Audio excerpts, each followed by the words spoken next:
नमस्कार साथियों, स्वागत है आप सबका इस YouTube चैनल पर। मैं हूं किशन सन, आपके साथ पढ़ रहा हूं 10th लेवल की साइंस। दोस्तों, आज हम भाग नंबर 4 पर चर्चा करेंगे। उसमें हम क्या पढ़ने वाले हैं दोस्तों? भाग नंबर 4 में हम चिन्ह प्रपाटी यानी गोलीय दर्पणों के जो परावर्तन के चिन्ह प्रपाटी हैं उनके बारे में हम अध्ययन करने वाले हैं। दोस्तों, हमने पिछली कक्षा के अंदर अवतल उत्तल दर्पण के बारे में पढ़ा था और 7 महत्वपूर्ण परिभाषा थी उनके बारे में पढ़ा था। जिस प्रकार हमने 7 परिभाषा को महत्वपूर्ण माना, उसी प्रकार से चिन्ह परिपाटी। ये क्लियर हो जाने के बाद क्या होता है दोस्तों, हमारा जो प्रतिबिंब बनेगा उन टॉपिक पर हम चर्चा करेंगे। क्योंकि हमें किसी वस्तु को बनाने के लिए उनकी नींव तैयार करनी पड़ती है, तो ये क्या है? प्रतिबिंब बनाने की नींव है।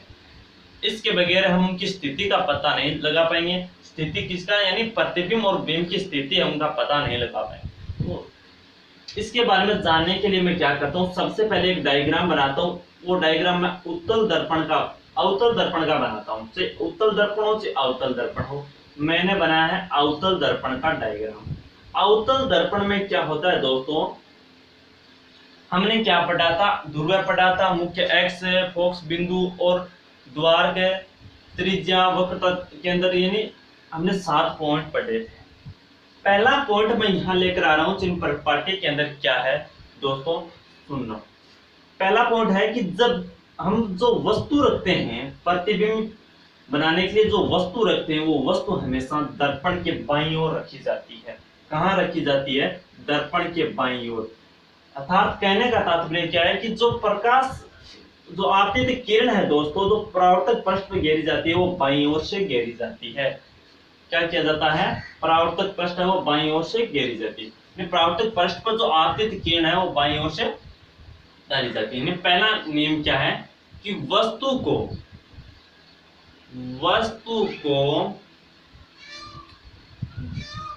दर्पण के बाईं ओर रखी जाती है। बाईं ओर रखी जाती है।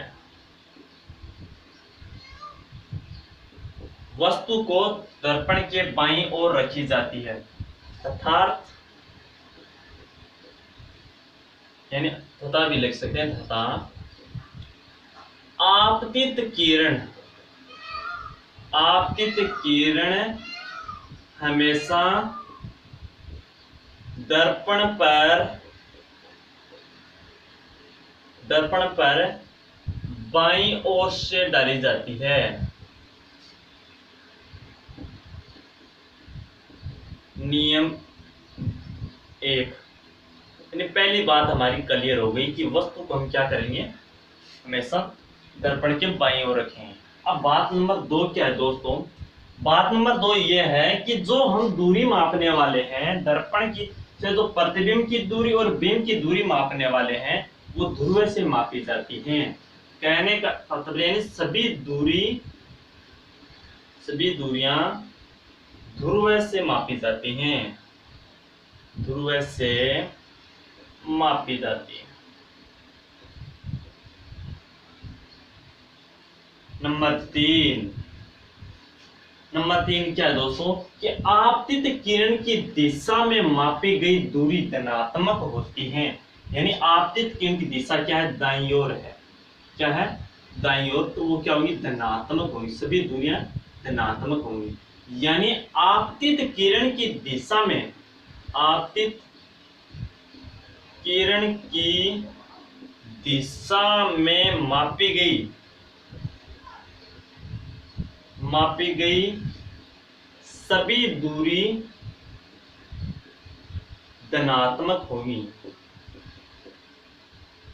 धनात्मक होती हैं।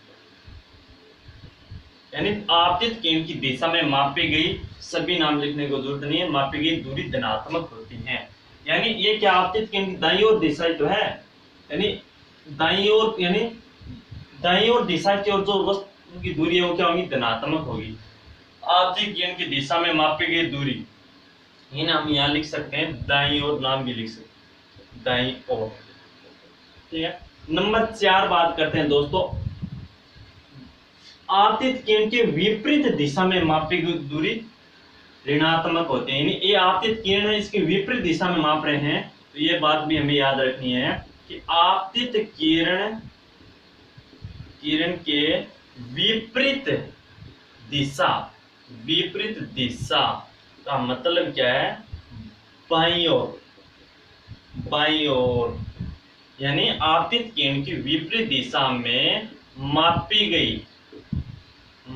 गई दूरी क्या होती है? ऋणात्मक होती है।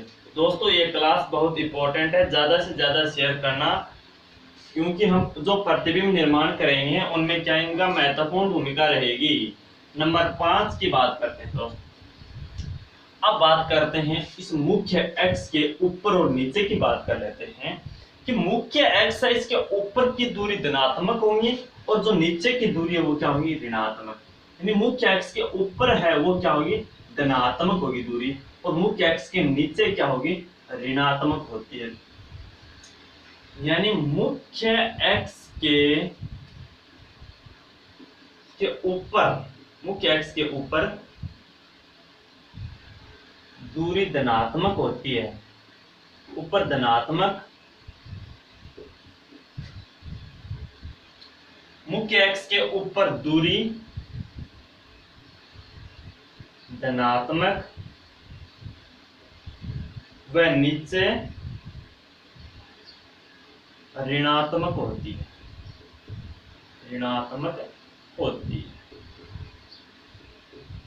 ये हो गया मुख्य एक्स का मटेरियल तल।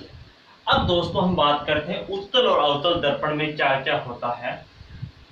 उत्तल दर्पण में क्या होता है? जो प्रतिबिंब की दूरी क्या होती है? धनात्मक होती है। यानी उत्तल दर्पण में क्या होता है? जो दूरी होती है वो धनात्मक होती है। क्यों धनात्मक क्यों होते हैं उनका भी कारण हम बताएंगे। उत्तल दर्पण में जो फोकस दूरी है वो क्या होती है? धनात्मक होती है। उत्तल दर्पण में फोकस दूरी धनात्मक होती है।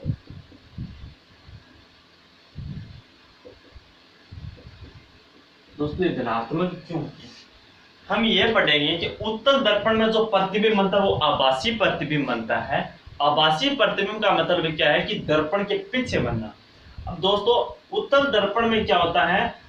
जो पीछे की साइड बनता है, क्या बनता है? पीछे की साइड प्रतिबिंब बनता है।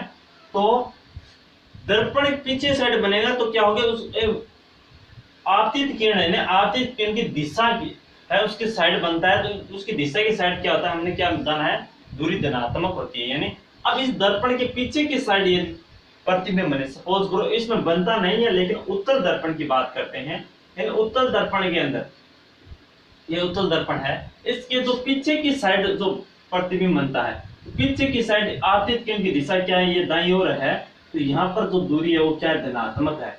यानी दाईं ओर पीछे की साइड बनेगा तो दाईं ओर क्या है? दूरी है धनात्मक है। तो धनात्मक है तो उत्तल दर्पण का जो क्या है? फोकस दूरी क्या होगी? धनात्मक होती है। ये बात है दोस्तों। अब बात करते हैं नंबर 7 की।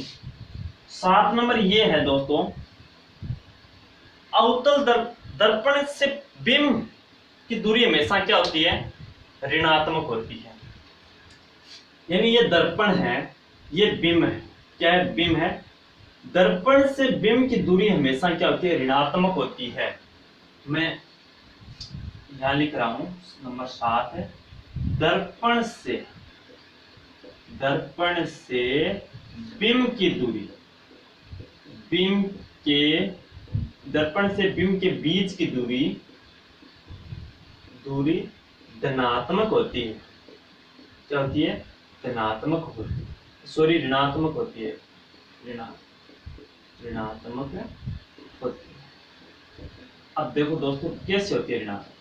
हमने क्या जाना है कि दर्पण के विपरीत दिशा में, यानी आपतित किरण के विपरीत दिशा में मापी गई सभी दूरी क्या होती है? ऋणात्मक होती है। ये जाना है हमने। ये देखो आपतित किरण के विपरीत दिशा में मापी गई दूरी ऋणात्मक होती है। तो आपतित किरण की दिशा ये हमने विपरीत, सभी दूरियां क्या करते हैं? हम ध्रुव से मापते हैं, सभी दूरी ध्रुव से मापते हैं। तो दोस्तों हमें बिंब की दूरी मापने के लिए इसके आपतित किरण की विपरीत दिशा में तो मापेंगे।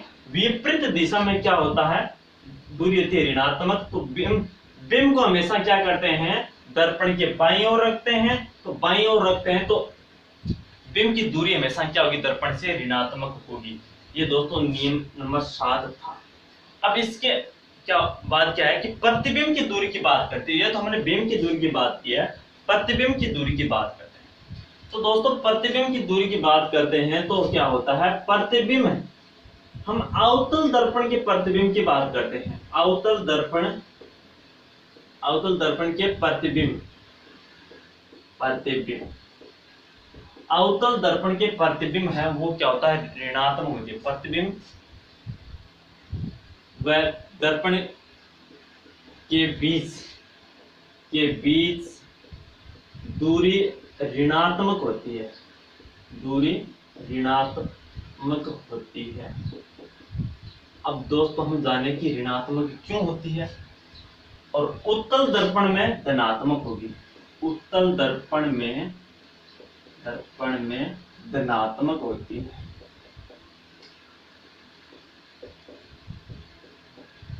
ये मटेरियल है, एक बार फिर से देख लेते हैं। उत्तल दर्पण में धनात्मक क्यों होती है, अवतल दर्पण में ऋणात्मक क्यों होती है। दोस्तों उत्तल दर्पण में प्रतिबिंब हमेशा आभासी बनता है। आभासी प्रतिबिंब तभी बनेगा जब दर्पण के पीछे की साइड बनेगा। पीछे की साइड बनेगा तो आपको पता है कि आपतित किरण की दिशा में बनेगा। आपतित किरण की दिशा में हमने क्या जाना है, मापी गई दूरी धनात्मक होती है। और दोस्तों अवतल दर्पण में वास्तविक प्रतिबिंब बनता है। वास्तविक प्रतिबिंब क्या बनता है, दर्पण के बाईं ओर बनेगा, दर्पण के आगे बनेगा, पीछे की ओर नहीं बनेगा, दर्पण के बाईं ओर बनता है। हम जानते हैं यदि दर्पण के बाईं ओर यहाँ प्रतिबिंब बन गया, हम इसकी प्रतिबिंब की दूरी मापेंगे। दूरी कहाँ से मापेंगे दोस्तों, इस ध्रुव से मापेंगे। ये भी हमने जाना है कि सभी दूरियां ध्रुव से मापी जाती हैं। ध्रुव से मापेंगे तो इस दिशा में मापी गई दूरी क्या है, ऋणात्मक है। ये भी हमने जाना है, यानी बाईं ओर यानी विपरीत दिशा में मापी गई दूरी ऋणात्मक होती है। ये यहाँ से ये समझ में आ रहा है कि अवतल दर्पण है उसके प्रतिबिंब दर्पण जो आपतित किरण है उसकी दिशा में नहीं बनकर विपरीत दिशा में बनती हैं। तो विपरीत दिशा में क्या है, दूरी ऋणात्मक आती है और आपतित किरण की दिशा में क्या है, धनात्मक होती है। तो आपतित किरण की दिशा में कब बनेगा, जब दर्पण के पीछे की साइड में बनता है प्रतिबिंब। तो दर्पण के पीछे की साइड में सिर्फ उत्तल दर्पण में ही बनता है, तब धनात्मक हो गए। ये है दोस्तों 7 बातें हैं, एक बार फिर से देख लेना। वस्तु को दर्पण के बाईं ओर रखा जाता है। दोस्तों वस्तु को हमेशा क्या करते हैं, दर्पण के बाईं ओर साइड रखी जाती है। कहने का मतलब क्या है कि जो आपतित किरण है दर्पण पर बाईं ओर से पढ़नी चाहिए, यानी दर्पण में क्या से बाईं ओर से पढ़नी चाहिए। नंबर 2 बात है कि जो हम सभी दूरी मापने वाले हैं, बिंब की और प्रतिबिंब की जो दूरी मापेंगे दर्पण से, वो क्या होगी, ध्रुव से मापी जाती है। नंबर 3 की बात करते हैं दोस्तों, उसमें क्या होता है कि जब आपतित किरण की दिशा में मापी गई दूरी, आपतित किरण मतलब प्रतिबिंब यहाँ बन गया, प्रतिबिंब कहाँ बना, प्रतिबिंब मान लेते हैं यहाँ बना है, तो हम इस ध्रुव से मापेंगे। ध्रुव से आपतित किरण की दिशा में तो माप रहे हैं, आपतित किरण की दिशा में माप रहे हैं तो धनात्मक होगी। अब यदि प्रतिबिंब यहाँ बने, प्रतिबिंब यहाँ बने तो आपतित किरण की विपरीत दिशा में मापते हैं ना, तो आपतित किरण की विपरीत दिशा में मापेंगे तो ऋणात्मक, और आपतित किरण की दिशा में मापेंगे तो धनात्मक है। ये बात समझ में आई। अब बात करते हैं ऊंचाई पर। यदि मुख्य एक्स के ऊपर की बात करते हैं तो दोस्तों धनात्मक होती है दूरी, और मुख्य एक्स के नीचे की बात करते हैं तो दूरी ऋणात्मक होती है। अब बात करते हैं उत्तल दर्पण की बात करते हैं। उत्तल दर्पण में दूरी धनात्मक होती है, क्योंकि उत्तल दर्पण में प्रतिबिंब बनता है वो दर्पण के पीछे की साइड बनेगा। कहाँ बनेगा, दर्पण के पीछे की साइड बनता है। दर्पण के पीछे की साइड बन जाता है तब क्या होता है, ध्रुव से हम क्या करते हैं, दूरी को मापते हैं। ध्रुव से दूरी को मापेंगे तो हम आपतित किरण की दिशा में मापेंगे। अब बात करते हैं दोस्तों अवतल दर्पण की। अवतल दर्पण में क्या होता है, ऋणात्मक होता है, क्योंकि हम आपतित किरण की विपरीत दिशा मापते हैं, क्योंकि वहां क्या होता है, दाईं ओर प्रतिबिंब बनता है। ध्रुव से विपरीत दिशा यानी आपतित किरण की विपरीत दिशा मापी की दूरी ऋणात्मक होती है, यह भी हमने जाना है। अब बात करते हैं अवतल से प्रतिबिंब की दूरी। अवतल दर्पण में प्रतिबिंब की दूरी क्या होती है, ऋणात्मक होती है। क्यों होती है? क्योंकि अवतल दर्पण में वास्तविक प्रतिबिंब बनते हैं। क्या बनते हैं दोस्तों? वास्तविक प्रतिबिंब बनते हैं। वास्तविक प्रतिबिंब बनेंगे तो क्या होता है कि ये बाईं ओर साइड बनेंगे। यानी बिंब जो हमने रखी है, बिंब रखा उसी साइड बनेंगे। यानी आपतित किरण की विपरीत दिशा में हमें मापना पड़ेगा, क्योंकि दर्पण की बाईं ओर साइड बनते हैं तो हमें ध्रुव से मापी गई दूरी क्या होती है? ऋणात्मक होती है। और उत्तल दर्पण में क्या होता है? प्रतिबिंब, हमने ये बार बार ये बात कर रहे हैं, उत्तल दर्पण में आभासीय प्रतिबिंब बनता है और हम दर्पण के पीछे की साइड बनेगा। दर्पण के पीछे की साइड बनता है तो हम दाईं ओर मापेंगे। दाईं ओर से मापी गई दूरी क्या होती है? धनात्मक होती है। दोस्तों ये चीज कब समझ में आएंगे? जब हम प्रतिबिंब का निर्माण करेंगे तो आपको 100% समझ में आ जाएंगी। यानी अब आपको ये बिंदु आपको याद रखने हैं, ठीक है ना? ये है दोस्तों, ये 7 बिंदु हैं। इस बिंदु पर हमने चर्चा की है।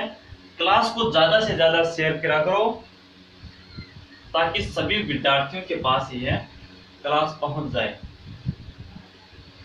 अब बात करते हैं दोस्तों दर्पण सूत्र की। क्या करते हैं? दर्पण सूत्र की बात। दर्पण सूत्र क्या है?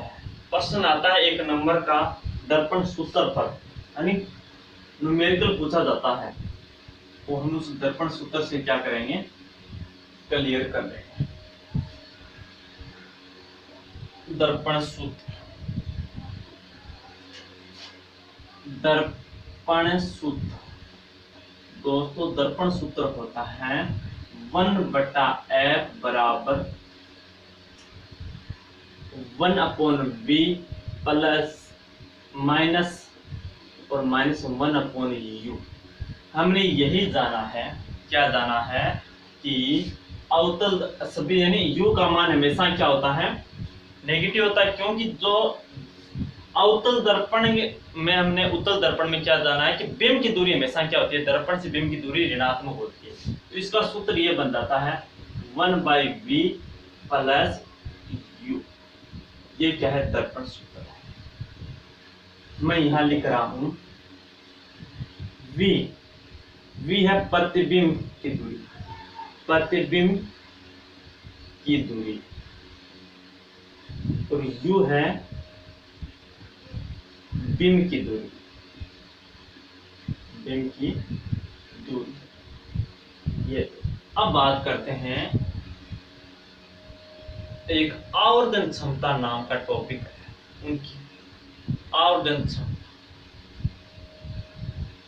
आवर्धन क्षमता दोस्तों, आवर्धन क्षमता क्या होती है?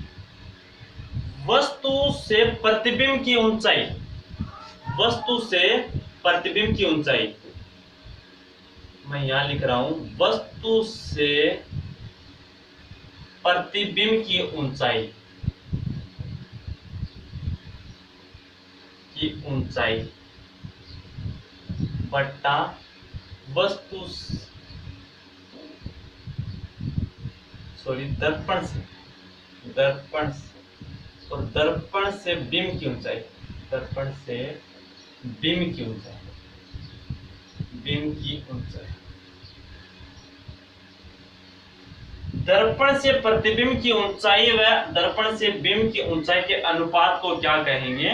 आवर्धन क्षमता कहते हैं। परिभाषा क्या बनती है कि दर्पण से क्या है? प्रतिबिंब की ऊंचाई व दर्पण से बिंब की ऊंचाई के बीच की बीच की दूरी के अनुपात को क्या कहें? आवर्धन क्षमता कहते हैं। आवर्धन क्षमता क्या होती है? यानी वस्तु के प्रतिबिंब की ऊंचाई व वस्तु के ऊंचाई के अनुपात को क्या कहते हैं? आवर्धन क्षमता। अब देखो m से डिनोट किया जाता है h/h dash, h dash upon h, यानी हमने प्रतिबिंब की ऊंचाई को क्या माना है? h डैश माना है, और बिंब की ऊंचाई को हमने क्या माना है? h माना है। दोस्तों अब मैं क्या करता हूं, एक बात और लिख रहा हूं। वो बात क्या है कि जो हमने m बराबर h डैश बटा h लिखा है, इसको मैं इस प्रकार से लिख सकता हूं m बराबर प्लस माइनस v/u, v/u लिख सकता हूं। दोस्तों अब क्या करते हैं, v/u बराबर लिखा जा सकता है h dash upon h, h dash upon h। अब दोस्तों बात क्या रहती है, इस मटेरियल से क्या निकल के आ रहा है, इसकी बात करते हैं। इससे क्या निकल के आ रहा है उनकी बात करते हैं कि आवर्धन क्षमता कोई मात्रक नहीं होता है। क्या इसका कोई मात्रक नहीं है, आवर्धन क्षमता का कोई मात्रक नहीं होता है। आवर्धन क्षमता का कोई मात्रक नहीं होता है, कोई मात्रक नहीं होता है। ये हो गया, आवर्धन क्षमता का कोई मात्रक नहीं होता है। अब बात करते हैं एक पॉइंट और, इंपॉर्टेंट पॉइंट है कि दर्पण के लिए ये है कि जब आवर्धन क्षमता का मान वास्तविक प्रतिबिंब के लिए ऋणात्मक होता है, यानी आवर्धन क्षमता का मान, आवर्धन क्षमता का मान वास्तविक प्रतिबिंब के लिए, वास्तविक प्रतिबिंब के लिए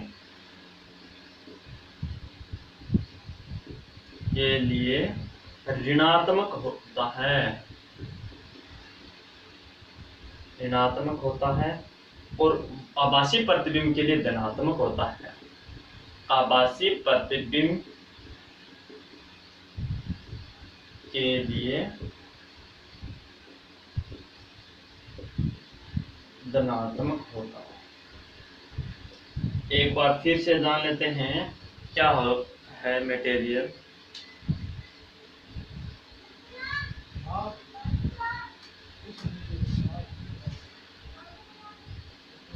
आवर्धन क्षमता का मान क्या होता है, वास्तविक प्रतिबिंब के लिए ऋणात्मक और आभासी प्रतिबिंब के लिए क्या होता है, धनात्मक। एक बार फिर से देख लेते हैं कि 1/f बराबर 1/u माइनस 1/u, 1/f।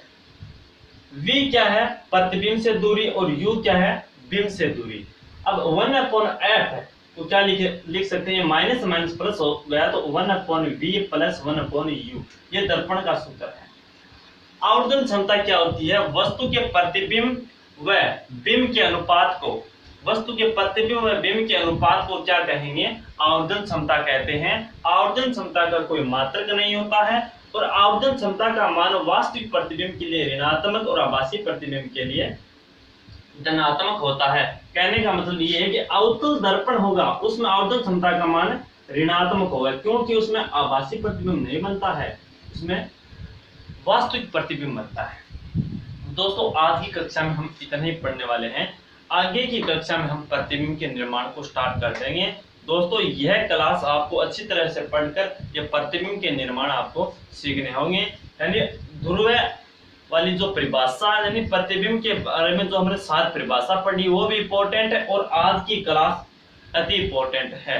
यानी ये दोनों क्लास आपको बिंब के निर्माण के लिए पहले पढ़नी होगी, बाद में हम बिंब के निर्माण को सीख पाएंगे। तो दोस्तों धन्यवाद।